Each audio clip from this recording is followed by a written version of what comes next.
جب ذیقات کا چاند طلوع ہو گیا تو نبی صلی اللہ علیہ وسلم نے صحابہ کرام رضی اللہ عنہم کو حکم دیا کہ اپنے عمرے کی قضا کے طور پر عمرہ کریں، اور کوئی بھی آدمی حدیبیہ میں حاضر تھا پیچھے نہ رہے۔ چنانچہ اس مدت میں جو لوگ شہید ہو چکے تھے انہیں چھوڑ کر بقیہ سب لوگ روانہ ہوئے، اور اہل حدیبیہ کے سوا کچھ اور لوگ بھی عمرہ کرنے کے لیے ہمراہ نکلے۔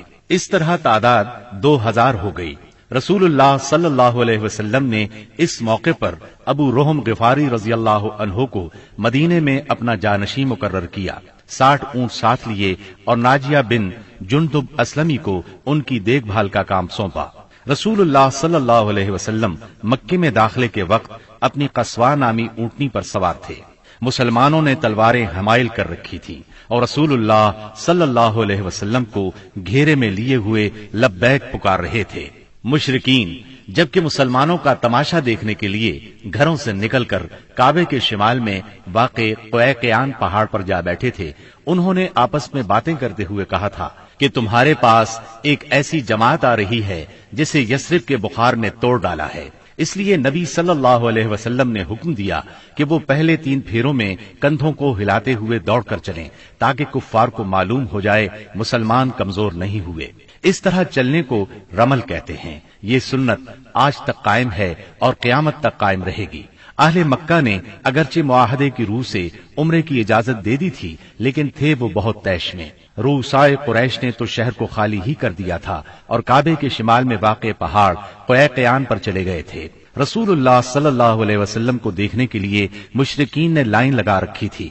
آپ مسلسل لبیک پکار رہے تھے، یہاں تک کہ آپ نے چھڑی سے حجر اسود کو چھوا، پھر آپ نے طواف کیا اور صحابہ کرام نے بھی طواف کیا۔ اس وقت سیدنا عبداللہ بن رواحہ رضی اللہ عنہ تلوار حمائل کیے رسول اللہ صلی اللہ علیہ وسلم کے آگے آگے چل رہے تھے اور رجز کے یہ اشعار پڑھ رہے تھے: خلوا بنی الكفار عن سبیلہ خلوا فكل الخير في رسوله اليوم نضربكم على تأويله كما ضربناكم على تنزيله ضربا يزيل الهام عن مقيله ويذهل الخليل عن خليله۔ اے ابنائے کفار، ان کا راستہ چھوڑ دو، راستہ چھوڑ دو کہ ساری بھلائی اس کے پیغمبر ہی میں ہے۔ آج ہم اس کی تعویل پر تمہیں ماریں گے جیسے اس کی تنزیل پر تمہیں مار چکے ہیں، اور مار بھی ایسی ماریں گے کہ کھوپڑی اپنی جگہ سے چھٹک جائے گی اور دوست کو دوست سے بے خبر کر دے گی۔ اس طرح مکے میں آپ نے 3 دن قیام فرمایا، اور اس دوران میں سیدہ میمونہ بنت حارث ہلالیہ رضی اللہ عنہا سے شادی کی۔ وہ سید الشہداء سیدنا حمزہ رضی اللہ عنہ کی بیوی اور ابن عباس رضی اللہ عنہ کی خالہ تھی۔ انہیں جب شادی کا پیغام ملا تو انہوں نے اپنا معاملہ سیدنا عباس رضی اللہ عنہ کو سونپ دیا، کیونکہ سیدہ میمونہ کی بہن سیدہ ام الفضل انہی کی زوجیت میں تھی۔ سیدنا عباس نے نبی صلی اللہ علیہ وسلم سے ان کی شادی کر دی۔ 3 دن گزرنے کے بعد قریش نے پیغام بھیجا کہ معاہدے کی شرط پوری ہو چکی ہے، اب مسلمانوں کو چاہیے کہ مکہ سے چلے جائیں۔ آپ نے یہ پیغام ملتے ہی روانگی کا حکم صادر فرما دیا اور وعدے کے مطابق شہر خالی کر دیا۔ موتا اردن میں بلقاء کے قریب ایک آبادی کا نام ہے، جہاں سے بیت المقدس 2 دن کی مسافت پر واقع ہے۔ یہاں کے سردار شرحبیل بن عمرو غسانی نے نبی کریم صلی اللہ علیہ وسلم کے سفیر حارث بن عمیر ازدی کو شہید کر دیا تھا۔ وہ نبی صلی اللہ علیہ وسلم کا خط لے کر اس کے پاس گئے تھے۔ اس طرح مظلوم حارث کے قتل سے سفیروں کی جانیں خطرے میں پڑ گئی تھیں، اس لیے نبی کریم صلی اللہ علیہ وسلم نے قریباً 3000 کی فوج زید بن حارثہ رضی اللہ عنہ کے ہمراہ روانہ کی اور فرمایا اگر زید شہید ہو جائیں تو جعفر امیر ہوں اور جعفر شہید ہو جائیں تو عبداللہ بن رواحہ امیر ہوں گے۔ اسلامی لشکر شمال کی طرف بڑھتا ہوا معان پہنچا اور یہیں لشکر نے پڑاؤ ڈالا اور جاسوسوں نے اطلاع پہنچائی کہ ہرقل قیصر روم بلقاء کے علاقے میں مآب کے مقام پر 1,00,000 رومیوں کا لشکر لے کر خیمہ زن ہے اور اس کے جھنڈے تلے عرب کے صحرا نشین عیسائی قبائل لخم، جزام، بلقین، بہرا، اور بلیجی وغیرہ کے بھی قریباً 1,00,000 آدمی شہنشاہ ہرقل کی آمد پر وہاں جمع تھے۔ اس لیے حاکم غسان نے ہرقل سے مدد کی درخواست کی۔ ہرقل نے اس کی مدد کے لیے فوج بھیج دی۔ اس طرح مسلمانوں کے مقابلے میں اتنی بڑی فوج آ گئی۔ مسلمان صرف 3,000 تھے اور دشمن 1,00,000 سے زیادہ۔ مورخین نے ان کی تعداد 1,50,000 تک لکھی ہے۔ اتنی بڑی تعداد دیکھ کر مسلمان سوچ میں پڑ گئے۔ اس کے بارے میں انہوں نے آپس میں مشورہ کیا تو کچھ لوگوں کا خیال تھا کہ ہم رسول اللہ صلی اللہ علیہ وسلم کو تحریری طور پر دشمن کی تعداد کی اطلاع دیں۔ رسول اللہ صلی اللہ علیہ وسلم کی طرف سے مزید کمک ملے گی یا کوئی اور حکم ملے گا اور اس کی تعمیل کی جائے گی۔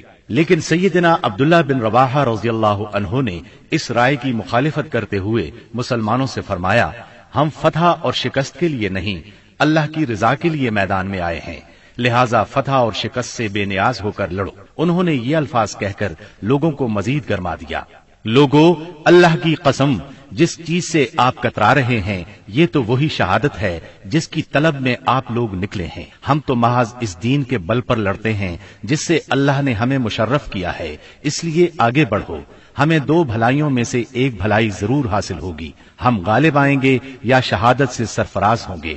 آخرکار سیدنا عبداللہ بن رواحہ رضی اللہ عنہ کی پیش کی ہوئی بات پر عمل کیا گیا اور اس طرح جنگ شروع ہو گئی۔ رسول اللہ صلی اللہ علیہ وسلم کے پروردہ سیدنا زید بن حارثہ رضی اللہ عنہ فوج کے سپہ سالار تھے۔ سیدنا زید بن حارثہ نہایت جواں مردی سے لڑتے اور دشمنوں کو مارتے کاٹتے آخر شہید ہو گئے۔ ان کی شہادت کے بعد سیدنا جعفر طیار رضی اللہ عنہ نے جھنڈا اپنے ہاتھوں میں لیا۔ یہ نبی صلی اللہ علیہ وسلم کے چچا زاد سیدنا علی رضی اللہ عنہ کے سگے بھائی تھے۔ 33 سال کی عمر تھی، نہایت جواں مردی سے لڑے، جسم پر 90 سے زیادہ زخم کھا کر شہادت کا جام نوش کیا۔ ان کے بعد سیدنا عبداللہ بن رواحہ رضی اللہ عنہ نے علم ہاتھ میں لیا اور جنگ شروع کی، آخر شہید ہو گئے۔ پھر خالد بن ولید رضی اللہ عنہ نے فوج کی کمان سنبھالی اور 1.5 دن کی شدید ترین جنگ کے بعد اپنے سے 40 گنا فوج کو بھاگنے پر مجبور کر دیا۔ اس جنگ میں 9 تلواریں سیدنا خالد کے ہاتھ سے ٹوٹیں۔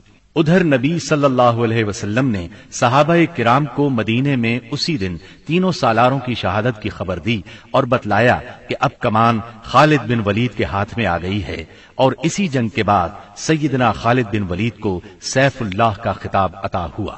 صلح حدیبیہ کو منعقد ہوئے 2.25 سال گزر چکے تھے اور ہجرت کا 8واں سال ختم ہونے کو تھا کہ کفار مکہ نے عہد شکنی کی۔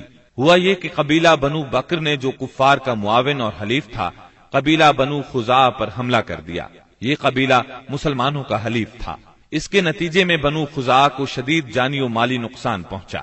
ان بیچاروں نے امان بھی مانگی، بھاگ کر خانہ کعبہ میں پناہ بھی لی، مگر انہیں ہر جگہ بے دریغ قتل کیا گیا۔ یہ مظلوم جب الہک یعنی اپنے اللہ کے واسطے کر کے رحم کی درخواست کرتے تھے تو یہ ظالم ان کے جواب میں کہتے تھے لا الہ الیوم، یعنی آج اللہ کوئی چیز نہیں۔ مظلوموں کے بچے کچے 40 آدمیوں نے بھاگ کر اپنی جان بچا لی تھی۔ یہ لوگ نبی صلی اللہ علیہ وسلم کی خدمت میں پہنچے اور اپنی مظلومی اور بربادی کی داستان سنائی۔ عمرو بن سالم خزائی نے پردرد نظم میں تمام واقعات سنائے۔ اس نظم کے چند اشعار کا ترجمہ یہ ہے: قریش نے آپ سے وعدہ خلافی کی، انہوں نے اس مضبوط معاہدے کو جو آپ سے کیا تھا توڑ ڈالا، ہمیں خشک گھاس کی طرح پامال کر دیا۔ وہ سمجھتے ہیں کہ ہماری امداد کو کوئی نہیں آئے گا، وہ تو ذلیل ہیں اور قلیل ہیں۔ انہوں نے وطیر میں ہمیں سوتے ہوئے جا لیا، ہمیں رکوع اور سجود کی حالت میں پارا پارا کر دیا۔ اس طرح معاہدے کی خلاف ورزی کر کے قریش نے صلح نامہ حدیبیہ کو توڑ دیا، مگر بعد میں جب انہیں اپنی عجلت اور عاقبت نااندیشی کا خیال آیا تو رسول اللہ صلی اللہ علیہ وسلم کی خدمت میں ابو سفیان کو معاہدے کی تجدید کے لیے بھیجا، لیکن یہ ایک سیاسی چال تھی۔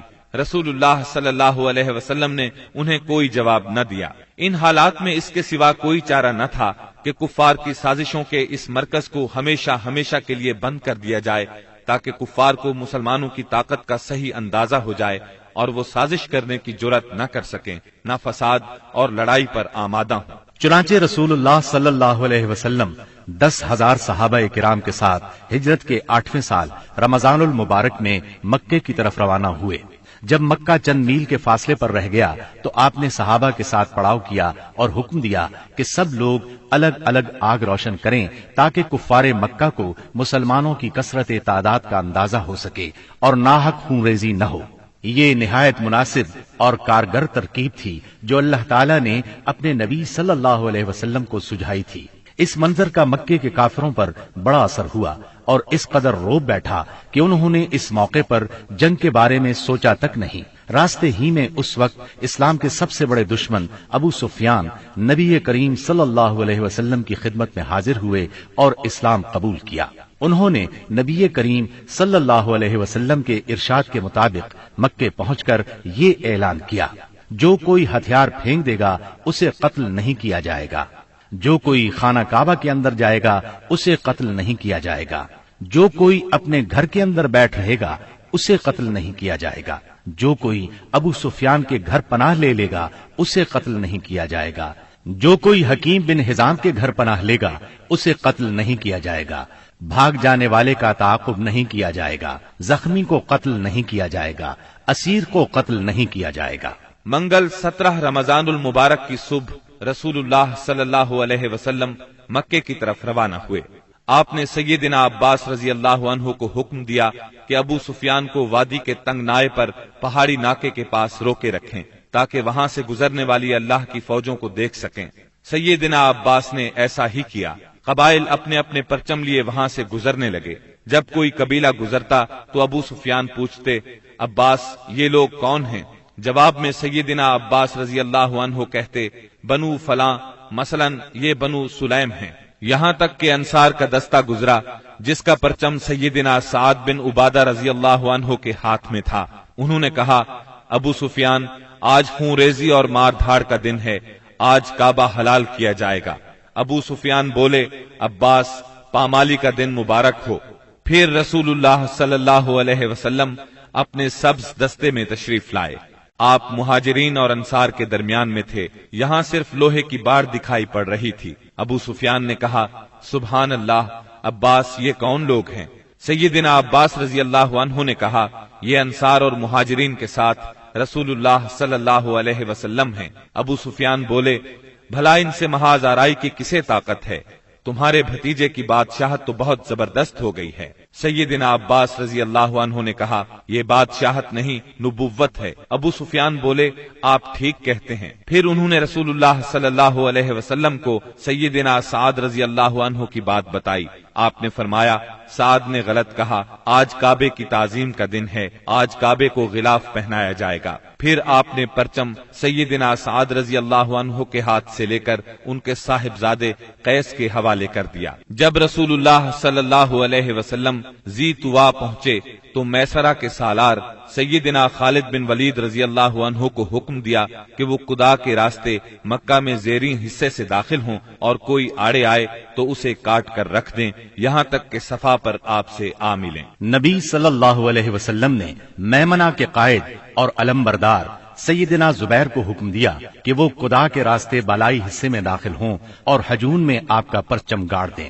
نیز رسول اللہ صلی اللہ علیہ وسلم کی آمد تک وہیں ٹھہرے رہیں، جبکہ پیادہ اور بے ہتھیار لوگوں کے قائد سیدنا ابو عبیدہ رضی اللہ عنہ کو حکم دیا کہ وہ بطن وادی کا راستہ پکڑیں اور مکے میں رسول اللہ صلی اللہ علیہ وسلم سے آگے اتریں۔ اس موقع پر قریش نے کچھ اوباشوں کو خندمہ میں جمع کیا، کہا کہ اگر انہیں کچھ کامیابی ہوئی تو ان کے ساتھ رہیں گے، ورنہ جو کچھ مطالبہ کیا جائے گا منظور کر لیں گے۔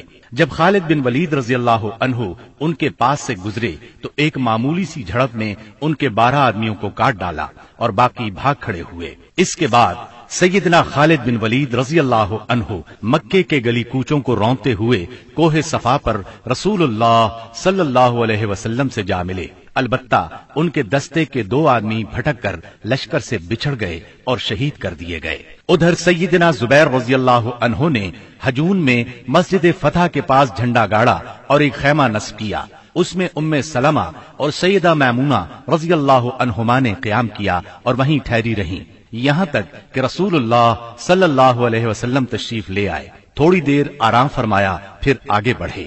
اس وقت ابو بکر صدیق رضی اللہ عنہ آپ کے ساتھ تھے اور باتیں کر رہے تھے۔